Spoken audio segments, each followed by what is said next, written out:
Hi, how are you? I wish that you are good and you are happy. Today I wish to introduce you Ita. She is my goddess of life energy and full of life energy beyond all sex acts. She's been with me now for a year or so. We agree with her that life energy is 100% same as sex, and sex acts are life forms that happen within love and within an awareness without love that is then within fear. People seem to live more and more in illusions of life forms, images of porn that are instantly available, and sexy celebrities on retinas of our eyes. And we are truly lost in our minds when it comes to life energy within us all. Is that sex? No, it is not. Even though it is marketed to us as sex.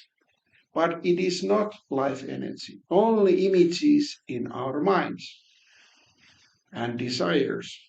First, we must be clear and understand that sex is not the same as sex acts.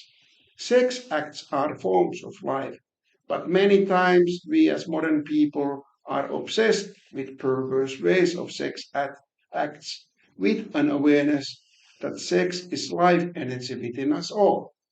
And we not deny this fact also within our societies many times. We are overly obsessed with illusions of sex acts, and therefore we have a vast porn industry that is driving naked skin to be offered to us, but many times with the cost of intimacy.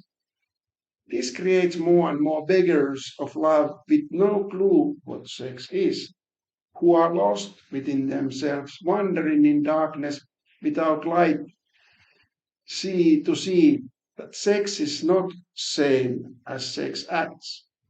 Sex acts drive people and life energy being lost creates miserable and boring life to us, thinking that life lasts forever. It doesn't. But if you are a suffering kind of a person, life seems to last forever, even a minute. Okay, back to you, Ita.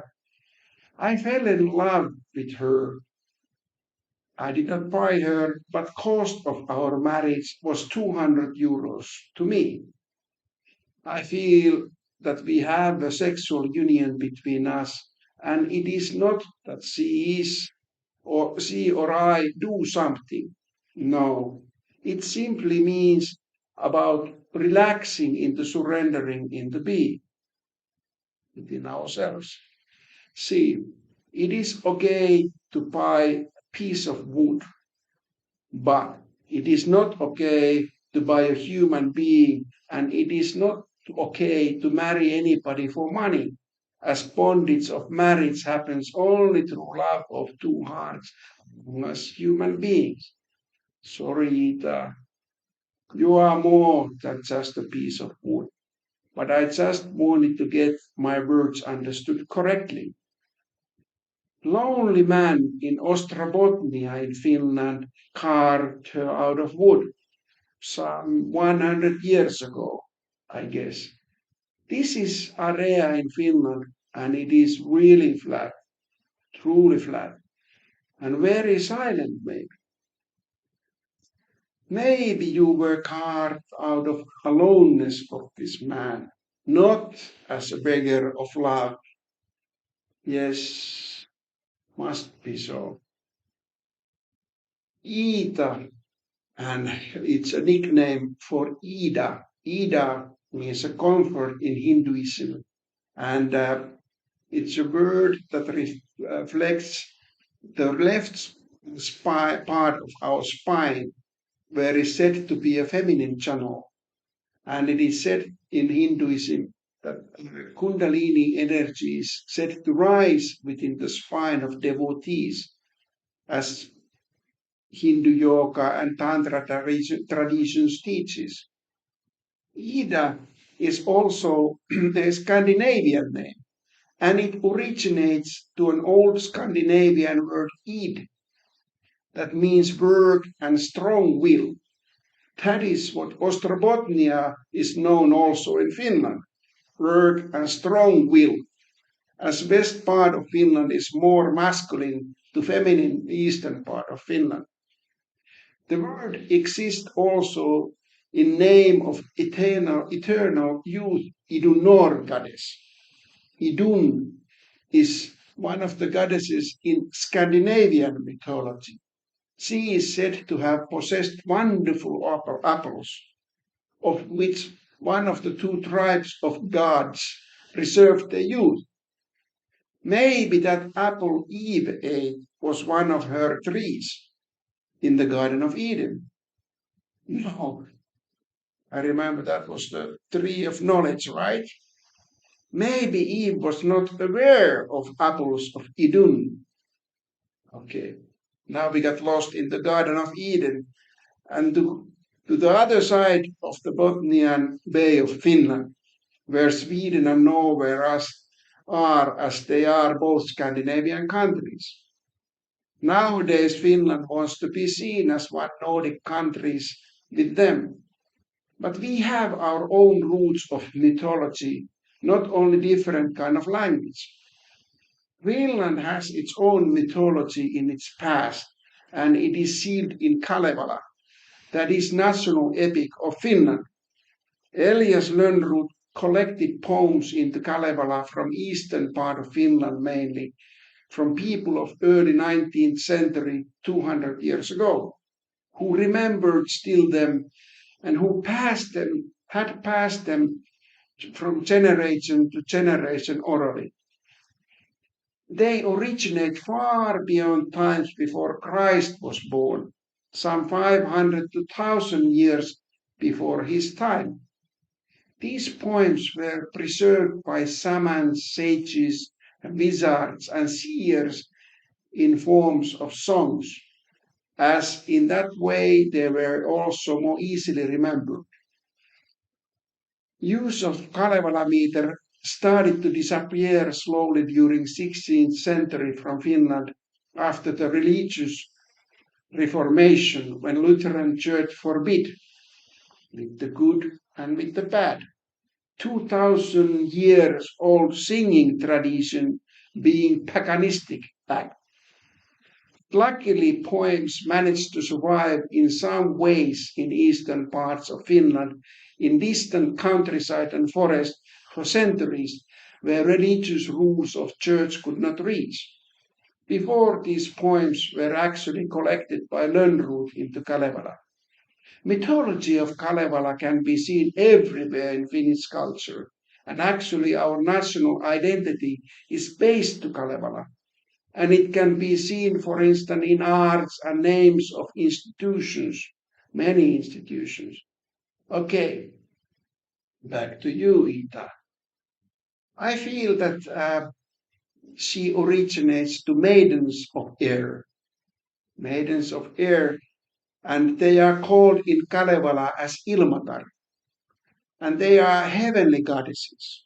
Ilmatar originates the word Ilma, and translation to English for Ilma is air or wind. Ilma is an interesting word as it has connection to Hindu tradition, as Indra is one of their gods. Indra is king of the devas, that are godlike deities, and Svarga, heaven in Hinduism. He is associated with the sky, lightning, weather, thunder, storms, rains, river flows, and war. In Rig Veda, that is oldest Indian holy text, dates to 10 or 1700 years before the Christ was born. Indra is referred as chief god in Rig Veda. Indra seems to be more masculine type than you, Ita, right? Or let's say, or not. Ita, whoa, this is getting more and more interesting. Now, Asko Parpola is a Finnish Indologist, current professor emeritus of South Asian Studies at the University of Helsinki, and he has extensive extensive number of studies.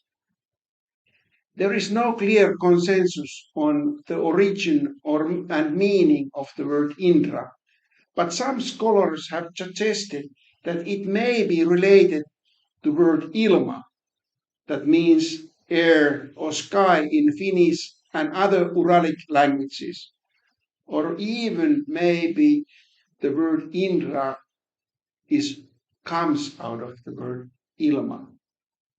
So, which one came out of the other? Feminine Ilmatar of masculine Indra, or the other way around? That is not so important. But that there is two sides of inseparable sex as life energy, femininity and masculinity, is essential to realize within us for awareness of human life and well-being. It is really up to us ourselves to decide how we wish to perceive sex as forms of man and a woman, like Adam and Eve, or colorful rainbow sexuality, or as life energy within us all that cannot be divided with awareness of illusions of sex acts. We are sex as life energy within every breath we inhale into our lungs, and death with every exhalation. We are one with life and death in every step of our lives. If you liked the video, give us a thumbs up. And if you really like the video, subscribe the video, not the video, but the channel, as more is coming up soon. Thank you for listening. Bye bye.